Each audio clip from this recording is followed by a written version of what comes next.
our background color never saved, so we'll make this red, hit select, and then we'll hit save, and now we'll see it pop up here on OBS. So what we want to do is you want to go ahead and first align it with the window that you have here to be able to have it be in place.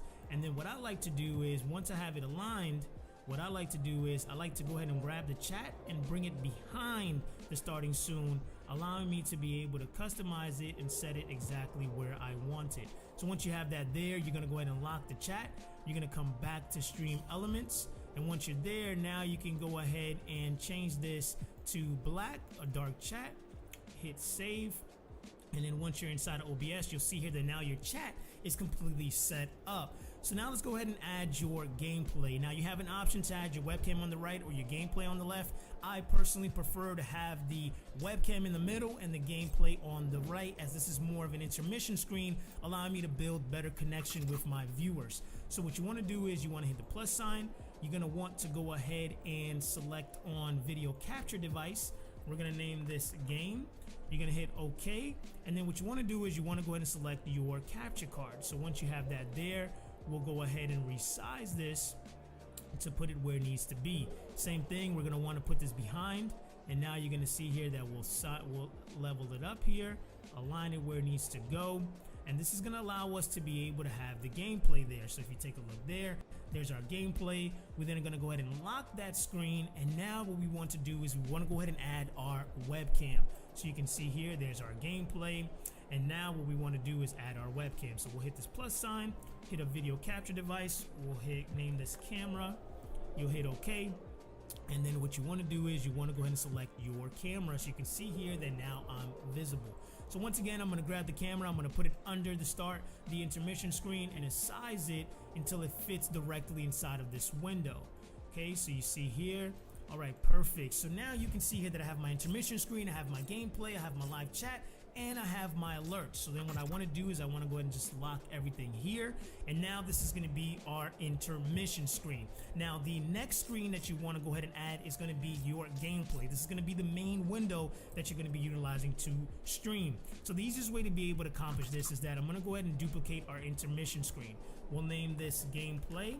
You'll simply select OK. And then what you want to go ahead and do is you want to go ahead and remove the starting soon. So you remove that, say yes, and now you're going to see that all we have is a chat, our gameplay, and our webcam. Now you can save the chat if you want to. I personally don't save the chat here on the main gameplay, so I'm going to go ahead and remove it as well, and that way I can work with the gameplay and the webcam. So I'm going to unlock the game and the camera.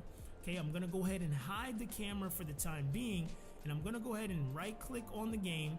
I'm going to go to where it says transform, and I'm going to select fit to screen, right? Then I'm going to go ahead and lock it, and now I'm going to go ahead and open up my camera, and I'm going to go ahead and resize it. Now what I like to do is keep it big for the time being, because what we're going to do is add our webcam overlay. So what you want to do is you want to click the plus sign, you're going to want to come to image, you're going to name this webcam.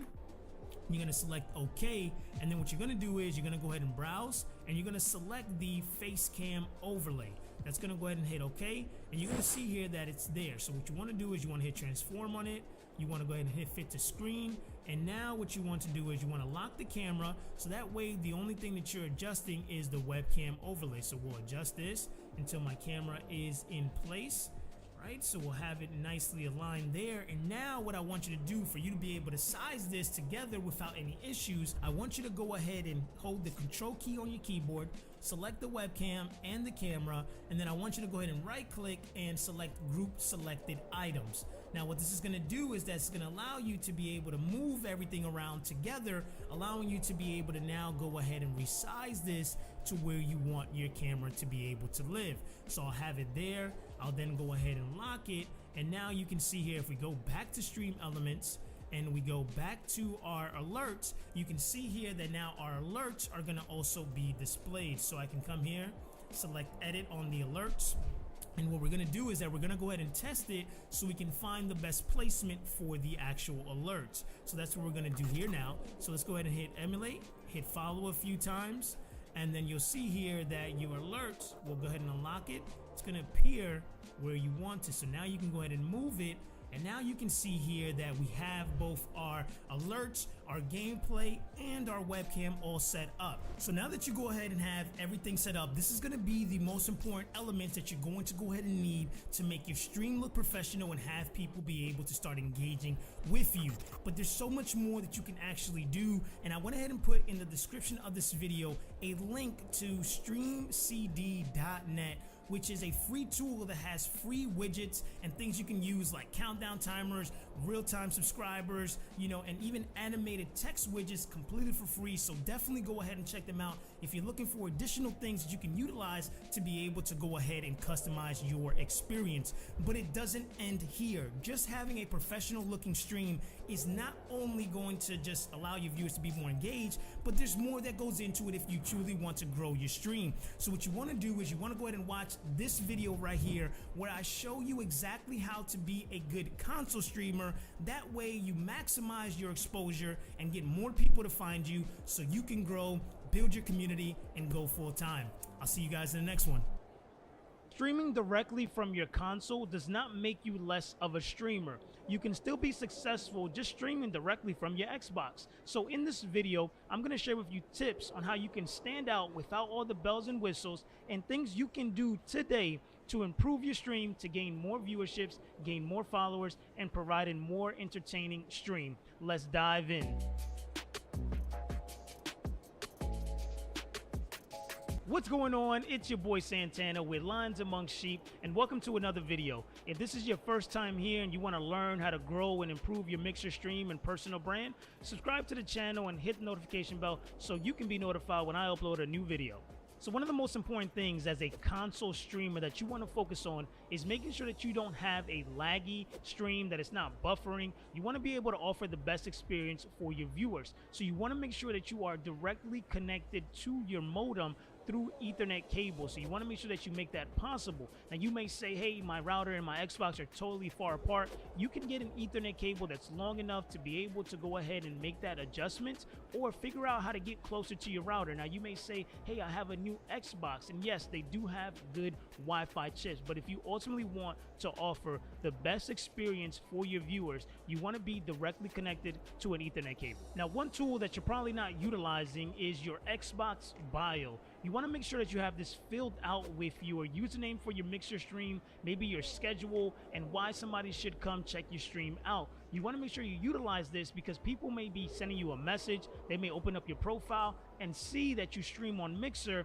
and that will in turn get you another viewer to come check out your stream. So make sure you're utilizing your Xbox bio to its full potential. Tool that you're probably not utilizing is your Xbox bio. You want to make sure that you are directly connected to as a console streamer that you want to focus on is making sure that you don't have a laggy stream, that it's not buffering. You want to be able to offer the best experience for your viewers. So you want to make sure that you are directly connected to your modem through Ethernet cable. So you want to make sure that you make that possible. Now you may say, hey, my router and my Xbox are totally far apart. You can get an Ethernet cable that's long enough to be able to go ahead and make that adjustment or figure out how to get closer to your router. Now you may say, hey, I have a new Xbox, and yes, they do have good Wi-Fi chips, but if you ultimately want to offer the best experience for your viewers, you want to be directly connected to an Ethernet cable. Now one tool that you're probably not utilizing is your Xbox bio. You want to make sure that you have this filled out with your username for your mixer stream,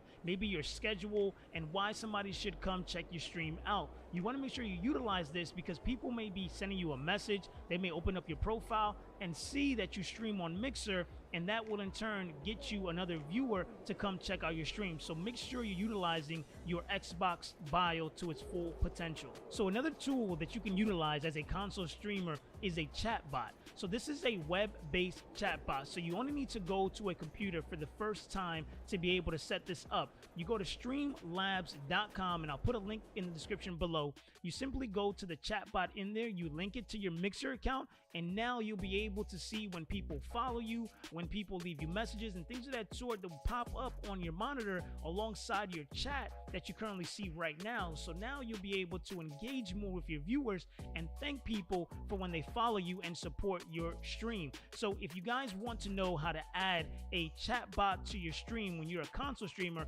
leave a comment below and I'll make a quick tutorial video showing you guys how to get that set up. So you want to make sure that you utilize party chat to provide more entertainment for your viewers. When you have a group of people inside of a party, you're able to create conversations, engagement, and people are able to hear different voices that provide different entertainment and different personalities that can ultimately gain and increase the viewerships and the retention that you have on your stream. Now, you want to be very careful on the people that you have inside of your party, because you don't want people that are going to be disruptive, are going to be saying things that shouldn't be said on stream and things of that sort. So be very selective of the people you allow in party, but it is going to help you create a better experience for your viewers, so you must utilize it. Having a good headset is so important for you to have good audio. If you don't have good audio, viewers are not going to stick around. So having a good headset not only provides a better audio experience for your viewers, but it also reduces the background noise, allowing your viewers to be able to focus on you, your music, and the game. So make sure that you invest in a good headset when you're streaming. If you have a webcam, you want to make sure that you utilize it every time that you go live. Viewers want to connect with you, and the easiest way to do that is for them to be able to see your face. They can see your emotions, your ups, your downs, be able to see your personality, and then you're able to translate that to them, which is going to allow them to want to stick around and hang around the stream. Now, if you don't have a webcam, then this is where your voice is going to be so important. You want to make sure that you're upbeat, have a lot of energy, and you continue to engage and communicate with your viewers so that way they can stick around. And then as soon as you're able to secure a webcam, make sure that you turn it on and go live, because that's going to help you grow a lot faster. If you're just getting started with Mixer and you've been struggling to hit that first 100 follower goal, then you want to go ahead and watch this video right here, where I show you some amazing tips on how to hit that first 100 follower mark fast. And to learn more about growing your Mixer stream and personal brand, subscribe to the channel and hit the notification bell so you can be notified every time I upload a new video. I'll see you guys in the next one. You know the motto: hustle, live, repeat.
Repeat.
Streaming directly from your console does not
T-H-O-D, man.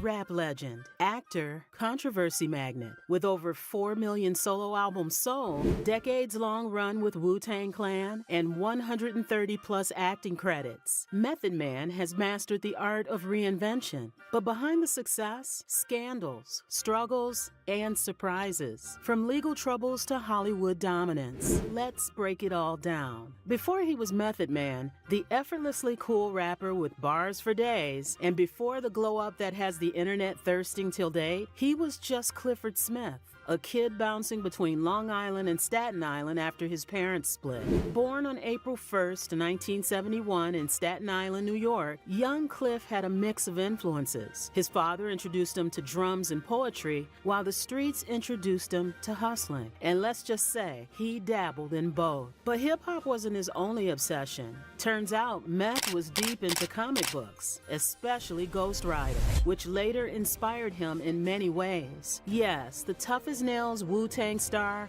was a full-on comic book nerd. Who would have thought? Now, before he was making hit records, he was making ends meet in whatever way he could, juggling low-paying jobs, including a gig at the Statue of Liberty of all places. He also got caught up in the drug game. Simply put, he was everywhere but school. But fate had bigger plans. Meth spent his early years hanging around some future hip-hop royalty, rapping alongside Robert Diggs, later known as RZA, and his cousins Gary Grice, who became Jizza, and Russell Jones, better known as Old Dirty Bastard. After a few career setbacks, RZA and Jizza regrouped and decided it was time to take over hip-hop, pulling in their longtime friends, including Method Man, Ghostface Killah, Raekwon, Inspector Deck, U-God, and Master Killer. And just like that, Wu-Tang Clan was born in 1991. These guys weren't just good, they were the hottest MCs in the neighborhood, and everyone knew it. As for Meth's stage name, he took it from the 1979 martial arts flick, The Fearless Young Boxer,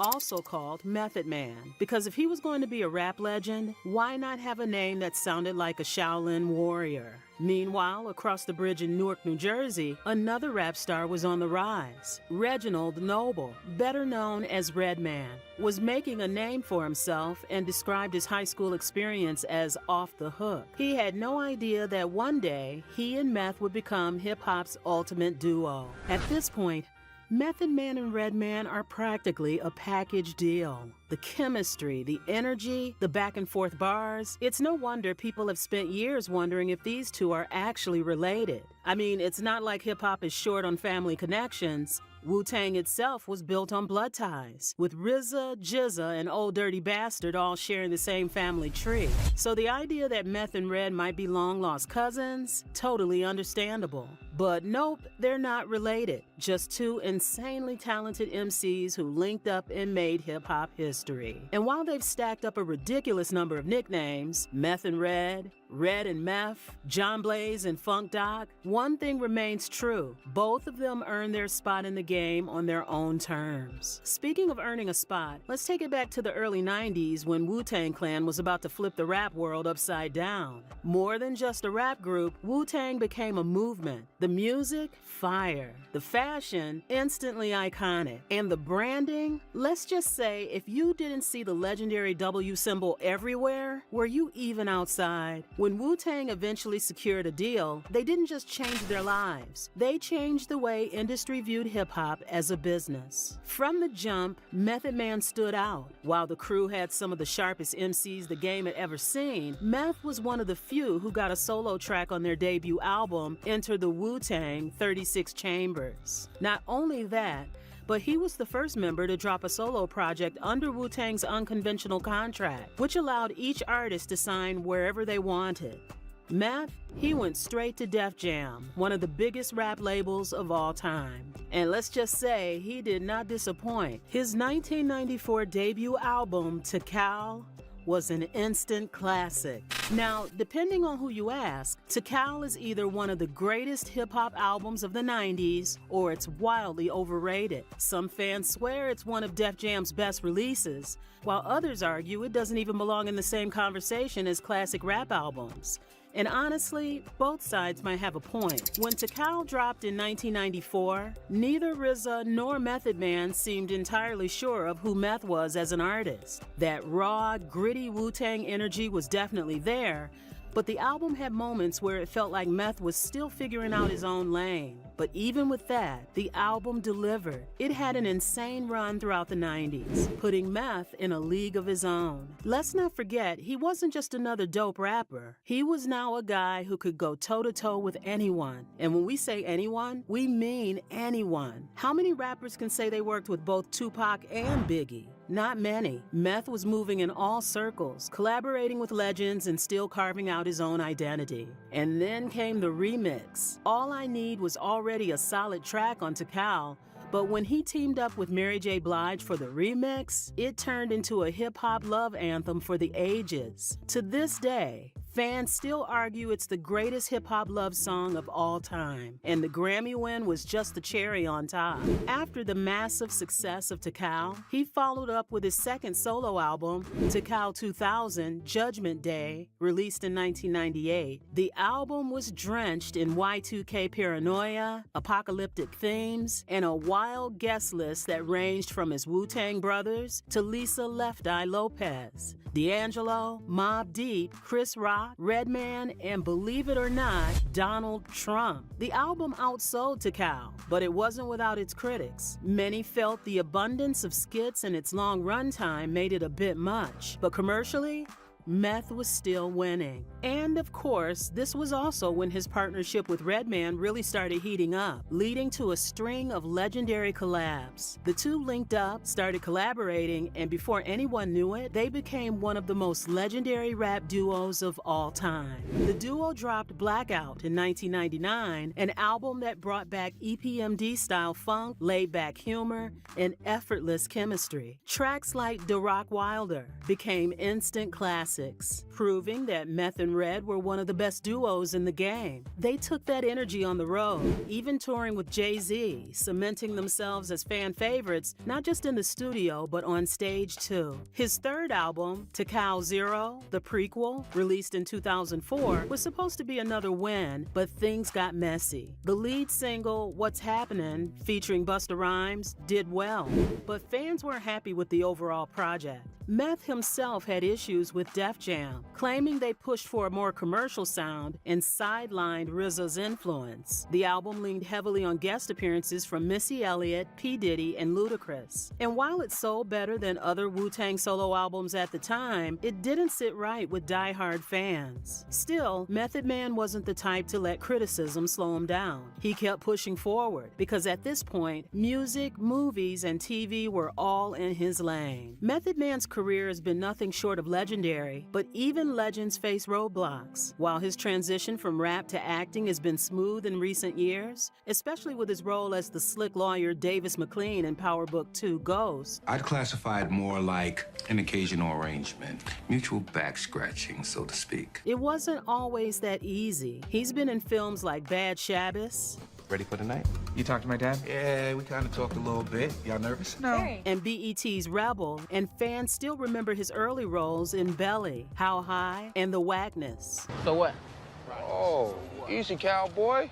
I just came to see if we can do something. And of course, he had that unforgettable run on The Wire as the shady Calvin Cheese Wagstaff. Oh, your mama need to stop laying your clothes out in the morning.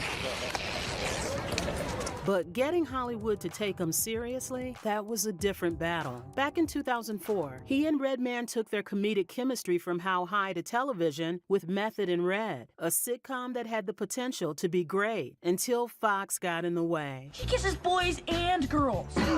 Dr. Dre says we have to stay in bed for at least. The network watered it down, forced a laugh track, and tried to make it more family-friendly. Meth hated it, and when the show got pulled after just a few episodes, he wasn't exactly heartbroken. Still, that didn't stop him from carving out a legit acting career. He kept showing up in films, took on grittier roles, and now, nearly 2 decades later, he's one of the few rappers who have successfully crossed over into serious acting. Free when you purchase a submarine. Hey, don't worry. Whatever you miss with your eyes, I catch with my ears. But for all his success, even Method Man wasn't immune to real-life struggles. In 2010, he found himself in legal trouble, not over music, not over some Hollywood scandal, but over unpaid taxes. He was hit with a tax evasion charge after failing to file returns from 2004 to 2007, racking up a debt of over $106,000.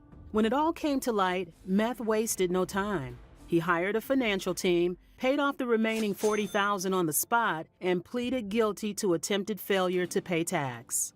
The good news? The judge gave him a conditional discharge, meaning his record would be wiped clean if he stayed out of trouble. Meth himself admitted that his tax woes weren't due to malicious intent, but, well, because he got high. No, seriously, he literally blamed his weed habit for forgetting to pay. This wasn't the only time his love for the herb put him in trouble. Back in 2007, that love landed him in yet another sticky situation. He was arrested on a minor drug charge, and instead of just paying a fine and keeping it moving, he got hit with a rather interesting punishment. He had to visit 15 New York City high schools to warn students about the dangers of drugs. Yup. The same Method Man who built a career off blazing up had to stand in front of classrooms full of teens and basically tell them, do as I say, not as I do. Either way, he took his L, did the school tour, and kept it pushing. For years, fans saw Method Man as the cool, laid-back rapper with a voice as smooth as butter. But behind the tough exterior and chart-topping hits, he was battling something much deeper. His 1995 duet with Mary J. Blige, I'll Be There For You, You're All I Need to Get By, turned him into an overnight sex symbol, something he never wanted. The record label pushed him as hip-hop's next big superstar, but while the world saw a man on top, behind the scenes, Meth was drowning. He didn't realize just how much public adoration affected his mental health. And when it started fading, depression, anxiety, and substance abuse crept in. And worse, he didn't even realize he'd been depressed since he was a kid. The PTSD he had buried deep down started resurfacing, and suddenly, Method Man, the unshakable, unbreakable rapper, felt completely lost. But Meth fought his way back. He got sober, prioritized his mental and physical health, and found a new passion in fitness. When insomnia had him up all night, he started hitting the gym at 4 a.m., lifting 500-pound deadlifts and turning his life around. He even swapped out his old habits for a mix of protein shakes and cannabis in the mornings, a routine that keeps him sharp as ever.